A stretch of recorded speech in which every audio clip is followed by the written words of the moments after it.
Hey everyone, welcome back to Your Home by Design. Today, we're traveling back to an unforgettable experience I had when I went to Morocco in the most unexpected way. A road trip in an old ambulance with friends. One of our stops was Chefchaouen, a magical town in the mountains where I first experienced a traditional hammam. This opened my eyes to the world of sweat bathing and its place in wellness. If you're intrigued by steam rooms, saunas, or maybe even considering incorporating a wellness ritual space in your home, you're in the right place. I'll be diving into the history, health benefits, and some design tips for bringing these restorative spaces into your home. So get cozy, let's dive in. Design shapes the way you live. I'm Nico, an interior design expert focused on the connection between home and well-being. Using science, design, and professional expertise, I'll help you shape a space that elevates your mindset and enhances your well-being. Let's create space for better living, starting now.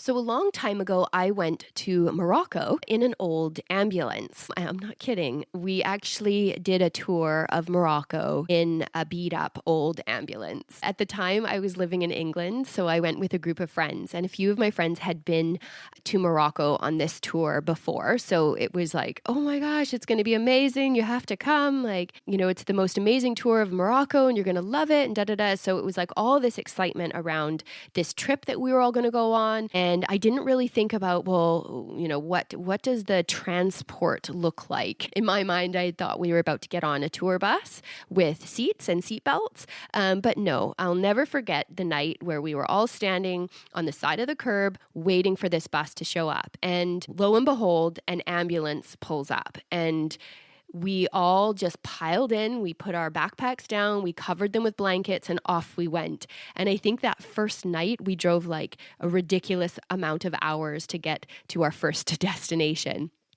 But it was my introduction to Morocco, and I think, I know that it's changed a lot, and now it's very, very touristy. When I was there, fortunately, there really wasn't as many tourists, and I really got to see the country and the countryside and all of it. It was truly amazing, and I wouldn't change a thing. But one of the places that we went was Chefchaouen, and it was in the mountains. It was this beautiful, beautiful town that sort of like as you drove up, the incline to get there was amazing, and then all of a sudden it just like appeared. And that was my first experience with a bathhouse known as a hammam. And it was this heated room with beautiful stone. It was old, it was rustic, it was very authentic. Being from North America, where I wasn't used to any sort of regular practice of steam rooms and saunas, like culturally, of course, I had seen saunas in various sort of public places like gyms and sports clubs and that kind of thing, but not so much as a sort of a cultural identity.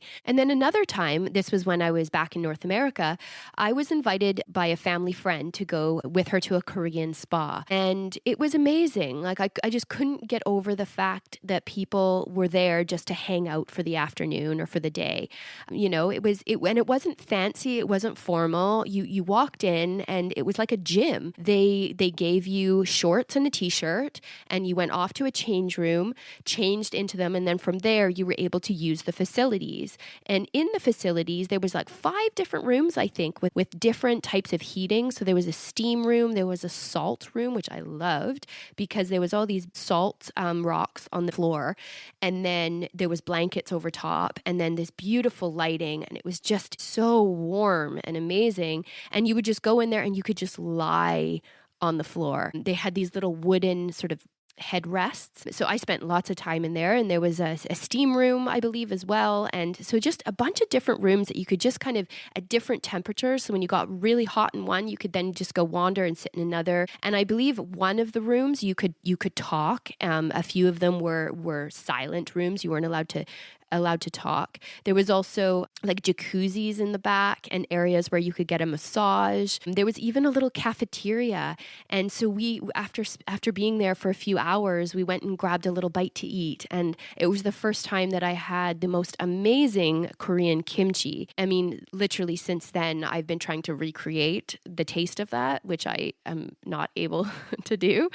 But it was just such an amazing introduction into the Korean culture culture, and just again, really this sort of communal experience of and this wellness practice. And I've had other experiences with just this sort of regular practice since then of like steam rooms and saunas, infrared saunas, and so I think that was sort of my initial introduction, first in Morocco and then going to this Korean spa. It was set the tone for me, and it really encouraged my time in wanting to sort of seek out these experiences. Whenever I went and stayed in a hotel, of course, the steam room was something I had to visit. If there was a sauna somewhere, I would look to find that. I even went for a while, there was a pharmacy. Me and my husband, where we were living at the time, there was a pharmacy down the road that used to have an infrared sauna. So I would often go there, which was always a little bit awkward because it was right in the middle of a pharmacy. So you would go in and you'd be so hot and sweaty sort of, and then you'd leave and, you'd walk out and you're like right in the middle of a pharmacy, which is a bit random. But anyway, cultures have long embraced and protected these practices. And it really makes me happy to know that these are gaining the popularity that they're gaining all over the world. And people are wanting to really bring them into their homes more and more to create more personalized sort of wellness retreats. And I think especially in countries like North America, where perhaps this hasn't been such a part of our community and just our identity. And I think in a lot of cases, this isn't really just a fad or a trend, but rather a change of way of life, priority shifts. I think this is it's a way of life now for a lot of people, and a lifestyle that people will continue. And I think that they'll build on from here. And for sure, for some, it might just be a fad and maybe it will go away. But for a lot of us, it will be a huge part of the way we take care of ourselves, especially for those who are willing to invest in adding something to their interior or their exterior, because this isn't an inexpensive undertaking. So I do think that the people who go for it are more serious about embracing this into their everyday lives. So before I get into what I'm specifically going to dive into today, I just want to add that if you're new here, welcome. My name is Nico. I am your host. And over here, I focus on using your home as a tool through interior design to improve your health, your well-being, and your lifestyle. So welcome. I am grateful to have you. So let's start with a little history. These traditional practices are under the umbrella of thermotherapy or sweat bathing. And I'm going to keep it brief today because I think if you want to learn more about the history, there is a ton of information out there and it's really accessible. So today I really just wanted to focus more on the health benefits and the differences between a sauna and a steam room, and also some common questions that people ask when they're embarking on either adding one to their interior or their exterior. So design related questions and tips and that sort of thing. So yeah, if you are interested in diving a little bit deeper into the history and the sort of cultural significance of these, there's a great docuseries that I came across and it's called Perfect Sweat. You can stream it. You do need to buy tickets, but it could be a really, really great thing to check out. And I'm not, it's not like an affiliate or anything like that. I just came across it and I thought it looked great. So yeah, so I just want to run through some of the history and some of the common practices that we've seen traditionally. So the first one is saunas. They date back as early as 2000 BCE. And then there's bathhouses, particularly in Roman culture, and they were developed around the 5th century BCE. There's hammams, which emerged later, I think it was in the 8th century. And then there's the onsen, which is Japanese hot springs. Then there's the sento, which is traditional Japanese communal bathhouses. And then the banya, which is the Russian-style steam baths where people actually sit in a wooden sauna and then they incorporate cold plunges into this as well. There is the grotto, which is sort of more small cave-like places, heated. And you've probably experienced these in like spas or hotels. They often have like a grotto, like a mineral therapy grotto or something. Then there are sweat lodges, which is an indigenous practice primarily in North and South America. And those were used for sort of spiritual and physical cleansing. They are heated. And then there is Turkish baths or hammams. And there's the hot steam and there's washing rooms. Then there is the infrared saunas, which are, I think, classified more as like modern day saunas because they utilize the infrared panels to warm the body. And then there's Roman baths, which are ancient bathhouses, which use warm pools and steam. They're often found in more like historic sites. And then there are Korean jjimjilbang, I think I'm pronouncing that right, which is more of a Korean bathhouse, which is what I described at the start of this episode. But these have been around forever. The history and cultural and religious significance of these is immense. And in some cultures, they've always looked to thermotherapy and sweat bathing for health benefits and for social and communal gathering, as well as spiritual and religious significance. And for health benefits in ancient times, it was just hard for people to bathe regularly. They didn't have plumbing, they didn't have running water accessible in their homes, so they used water and steam and heat to promote general hygiene. So it made sense for them to do this in sort of more of a communal community setting so that everyone had access to it. And cleanliness was really important in Roman cultures, so that was something that they promoted, was everyone to come and use these facilities. And they also, in a lot of cultures, they believed that sweating removed impurities from the body. And this was before we had the science to show how that worked and that it did in fact happen. They had this common belief. They also used it for relaxation and to de-stress. Even back then, they understood that after they used these facilities, how they would feel. So they were very in tune with how their bodies were responding to this type of therapeutic practice. They were also used for healing practices and pain relief. So athletes in ancient Greece and Rome often used baths to recover after physical activities. And for communal gatherings, often these places were places that people would come to socialize. Women would have a chance in those times to come together in private and chat. People would spend a lot of time there together and they'd even conduct business there. Sweat bathing became a really big part of cultural identity. That's how ingrained these places became in people's public lives. And I just want to point out that, no one had like private practices at home. There weren't little saunas or spas within people's homes where they could do this in private. This was like the community pool, the community center, right? It's like, everybody would go. And yeah, sure, there were places in there that they could seek solitude and they could spend time alone, but it was largely done to connect and be a part of the community or events that were taking place. In many cultures, sweat bathing and thermal therapy were used not just as a way to clean up. Often these practices were yes, they were how they bathed, how they cleaned and freshened up. But they really honored this practice as like a holistic way of living, right? Because they believed in the cleansing properties of water and steam. So even though it was very practical in a lot of ways, it was also a very holistic way of living. So for instance, in Japanese culture, they would often visit a bathhouse before a temple to cleanse themselves. So yeah, it was very practical. They were used because they didn't have access to regular bathing, but yeah, the holistic side to it was almost as important, if not more important than that. So they understood how relaxing it was for them, and how they could use them to calm themselves and to de-stress.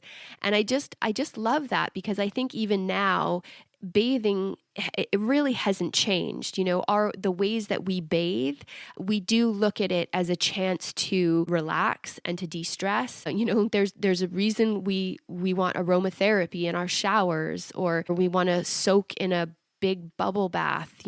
This sort of water and relaxation has always played a role in people's lives. But I think even more so now, where people are wanting to create a larger experience and something that has better health implications, and they can really incorporate it into their lifestyle and create a new habit from it. So I think that that's just really exciting, because I think we're getting back to it being more of like a communal thing. I know people who are having saunas that are large enough where they can have friends come join, or there's communal events and activities where you can go do a group sauna and a cold plunge.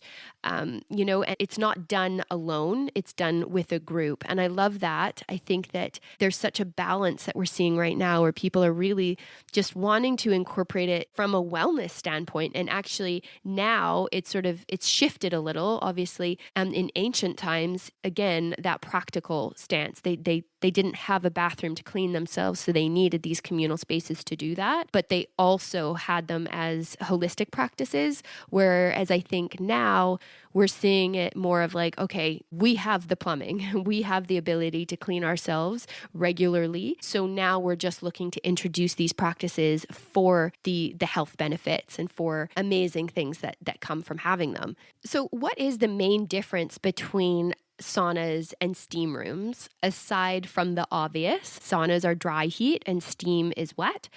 But there are differences and there are certain advantages to one over the other in certain circumstances. So we know that both provide a heated environment. You don't sweat as much in a steam room, which was actually interesting for me to hear when I first read that, because I've been into many steam rooms and I love a good steam, but I always just assumed that I was sweating when I was in the steam room. Like I felt I was so hot. It's the moisture in the air, but in actual fact, it actually blocks you from being able to sweat. So that's something that I've learned recently, which I was quite surprised to hear. Steam rooms are also prone to mold and bacterial growth, so that's not so good. But obviously that can be avoided if they're cleaned regularly. Steam is also great for your skin, so that's a plus. And I think for me, that's why I loved it. I just felt the moisture is just so nice. And it also actually is said that it's really good for respiratory problems. It heats your core up, so that's really good for decreasing inflammation and lowering blood pressure. But yeah, it also can be a little bit more intense on the body compared to saunas. So, and a sauna causes you to sweat more. So it's said to be better for cholesterol reduction. So it's good for your cardiovascular health.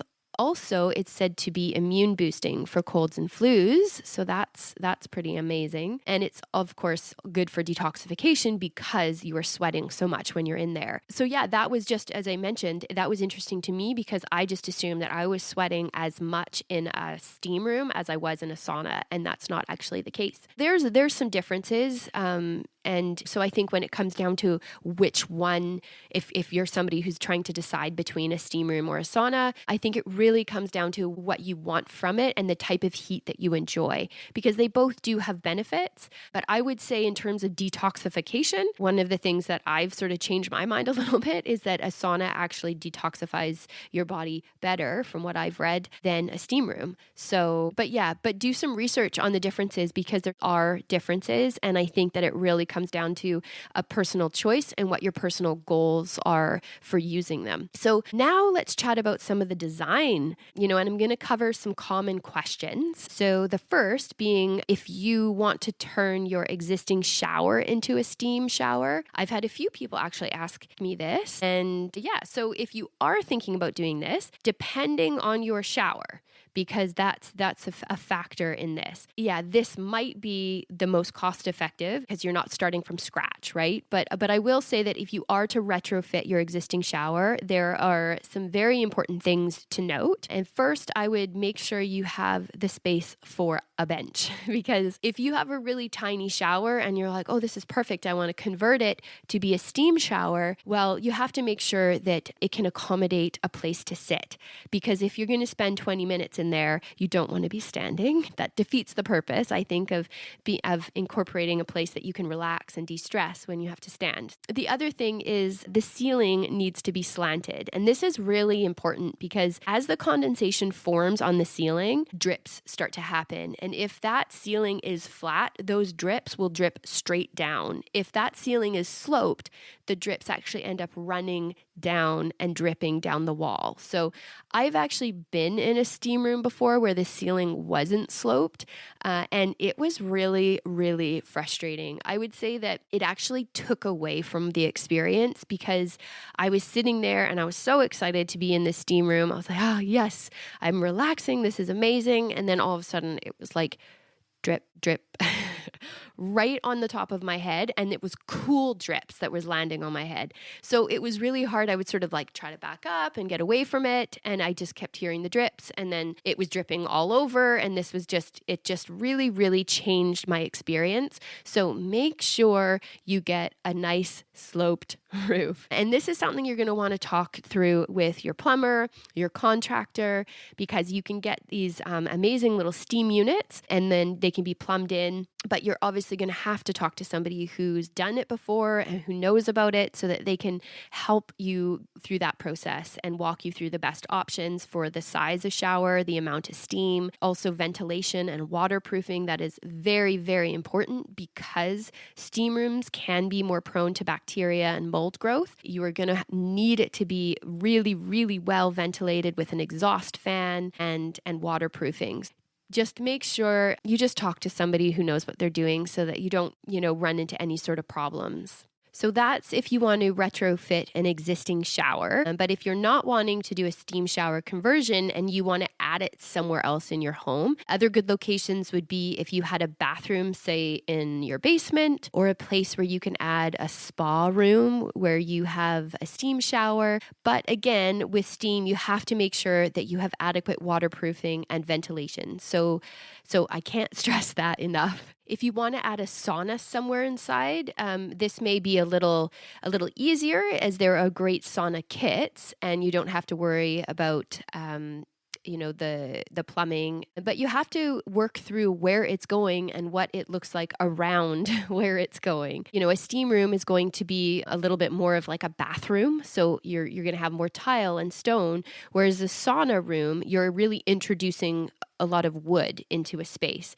and you want to make it feel a bit like an experience. So a place that you can transform into this would sort of be ideal, right? And what I mean is, if let's say you have a guest room, then you might not just want to like plonk it down in the corner of the room. Or if you have, say, like a TV room, an extra little TV nook or something, you're not going to want to just put it in the corner of that room. You'll want the look to be cohesive, and you'll want it to feel very intentional. You're creating an experience, right? So even though so many of these units are just beautiful and really tastefully designed, they can still stick out like a sore thumb if it's not cohesive. They do just typically sort of stand out when they're just alone. And really, it's because it's really just a contrast from the other materials that are there, and the colors and the overall feel, right? So as soon as we see a contrast in an interior or even an exterior, you're going to notice it. Your eye will be drawn to what is different and what is sort of sticking out. Yeah, so if you start thinking about how you can kind of ease it in to the space, you're sort of visually creating connection points and repetition in things. So whether you're repeating colors, or you're bringing in some greenery, or you're adding extra touches. Maybe if you're bringing a sauna into your home, are you adding a rug in front of it? Is there hooks on the wall with robes? Is there a nice upholstered bench in front of it, so it's kind of relating to the fact that it is actually inside a home? There's just things that you want to start building it out, so it feels like it's in its rightful place, if you know what I mean. And then there's other things. If you're actually physically leaving one room and you're coming into the sauna room or the steam room, it's amazing what just crossing a doorway does to our brains. So if there's a threshold that you're coming into, then that's your opportunity to reinforce what's about to happen with the choices that you're making in the room. And if you're putting one outside, if you found a spot in your backyard, let's say, that you're going to put a sauna, you want to think about, again, how are you integrating it into what's already there? Is there any way to sort of make it feel very intentional, or make it feel like it hasn't just sort of like been dropped there? Right? You want to sort of integrate it. And, I've seen some really beautiful examples where people have put boulder stones near it, or they've created some sort of outdoor fire pit, but again, it's not like you're just plonking down a fire pit, or you're plonking down your sauna. How can you incorporate it? Can you plant grasses and greenery around it? Can you provide some sort of privacy screen? So maybe you're just seeing it a little bit through this sort of privacy screen, whether that's done with greenery or like a physical built privacy screen. But you're integrating it in a way that doesn't just make it stand out. As beautiful as these can be made, so many of them have just such a, if you've seen the barrel looking ones, they're just beautiful in their own right.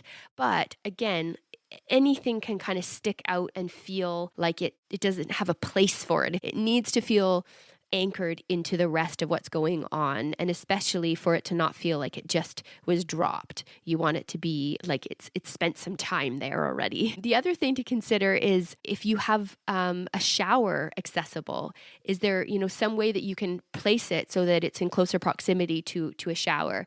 I've seen great examples of outdoor showers as well, and those are amazing. But of course, you have to think about what your weather is and how you're getting from the sauna to the shower and the shower to the inside of the home or whatever. So really think through the steps and the usage and where that proximity makes the best sense. And if you're getting, say, a sauna in the interior of your home, or you're creating a steam room, always consider your home's current aesthetic. If there's certain things, design elements in your home that are being repeated throughout, so that could be, certain architectural details, or even certain finishes on your hardware, or even just your overall look. Let's say, for example, your home is really, really modern and you want to create a steam room. Well, do you want your steam room to look really modern? And if so, how can you do that so it still has a really calming effect? So in that case, maybe you're looking for tiles that are more, the shape is more modern, but perhaps they've got a bit of a brushed feel to them, or a dimpled sort of look. And with saunas, really, it would be, looking for, if you're introducing hardware into the room, like, is there a hardware that has a certain patina to it? Is there an aged feel to it? But perhaps the form of it is really modern if your home is really modern. So just start looking for things within your home, design characteristics or colors or architectural details that you might be able to pull into this space, again, making it feel like it's a part of the home and not just sort of this like afterthought. The other thing that I always say is a good thing to consider is art. If you can incorporate some sort of art into the experience, that it's always just going to add a layer that's really important. And if you can see a wall, let's say from the inside of your sauna unit or your steam shower, or perhaps in your sauna unit, when you open the door, you see a wall, you're connected to something. Consider putting a big piece of art there that really inspires you or motivates you or just has an effect on you, so that it contributes to this overall experience. And then, of course, always consider your lighting, whether it's an infrared sauna, which carries so many added benefits to the experience, or you create a lighting experience. There's so many amazing color changing lighting options for chromotherapy. Lighting really does set the mood. So make sure you seriously consider this. Low lighting is really good to create ambiance, almost gives the feel of like candlelit. So really, really look for opportunities to enhance the overall ambiance of the space. And that can be done through lighting. So lighting should never be overlooked. It's a very key consideration when you're designing a spa, some sort of wellness experience. So I think a lot of people ask whether they should go custom or choose a prefabbed sauna or steam room. And I think in this case, it really, really comes down to customization, time, and money. Because obviously, if you're building it yourself or you're having it built, you have the ability to really, really customize it. And in this case, you can really tailor it to how your interiors or your exteriors look. So that's really key. If you want like a very high level of customization, then it could be really good designing it yourself, or, paying somebody to design it for you and then having it built or build it yourself. The downside to that, though, is it will take more time. So if you are building it yourself, then of course time is a factor. Also budget. If you're building it yourself, you're going to probably save money. Whereas if you're hiring somebody to build it for you, you might not. The prefab kits, there's so many beautiful options out there. So if you find one that you just love, right? Like a lot of times people just fall in love with certain styles of saunas. So if you do find one that you love and the craftsmanship is there, then by all means, that's probably a great option for you, especially if you want to save on time and you're not so concerned with budget. So, but really it just comes down to preferences on look and customization. It comes down to time. And as always, it comes down to budget. Another thing is material choices. I think people often question with saunas, particularly like which wood type, cedar, spruce, hemlock. These are all really common, but the most important is they're heat resistant. And of course, they have a beautiful smell. For steam rooms, it's obviously it's tile, it's stone, and you want to make sure that it's not overly porous, because for a space that is more common for mold, you want to be careful with porous materials, and you want to make sure that it's a type of material that can be cleaned easy enough. So make sure you look into that. And I just want to quickly mention, because people ask about seating arrangements and what's the best sort of approach to benches and all of that. And I think you have to start with, how many people do I want to sit at a time? Is it going to be one person? Is it two? Is it six? Can I, if I love multi-level seating, can I fit it in my space? Do I have a large enough space to accommodate that type of seating? So just work backwards from the obvious, right? The amount of people that you need in the space, the type of seating, if you want multi-level seating or just single level seating. You have to think about ergonomics and comfort. So if you want a bench where you can rest your back, just really think through that, because you are going to be sitting in there for, 20 minutes at a time. So, and the whole purpose and point of it is for relaxation and to really gain the health benefits of it. So you want to make sure that it's a really comfortable space to spend time. Thank you so much for tuning into today's episode. I hope you're feeling inspired to go explore how ancient practices like thermotherapy and communal wellness can find a place in our homes today. Whether you're dreaming of your own steam shower, sauna, or just want to incorporate more calming communal spaces, there's so much potential to create a lifestyle of wellness right in your home. So don't forget to subscribe. And if you enjoyed this episode, please share it with someone who'd love to hear it. Until next time, keep designing for health and happiness. Thanks so much for listening today. If you found this episode helpful, the best way to support the show is to follow along and share it with someone who'd love it too. And if you'd like to go a step further, you can become one of our Better Living backers. It's a small monthly contribution that helps keep the show going. And as a thank you, I'll send you a personal note along with a 15% discount for the Create Space course when it launches. You can find the Support the Show link right in the show notes. I'm so glad you're here. Thanks for creating space with me.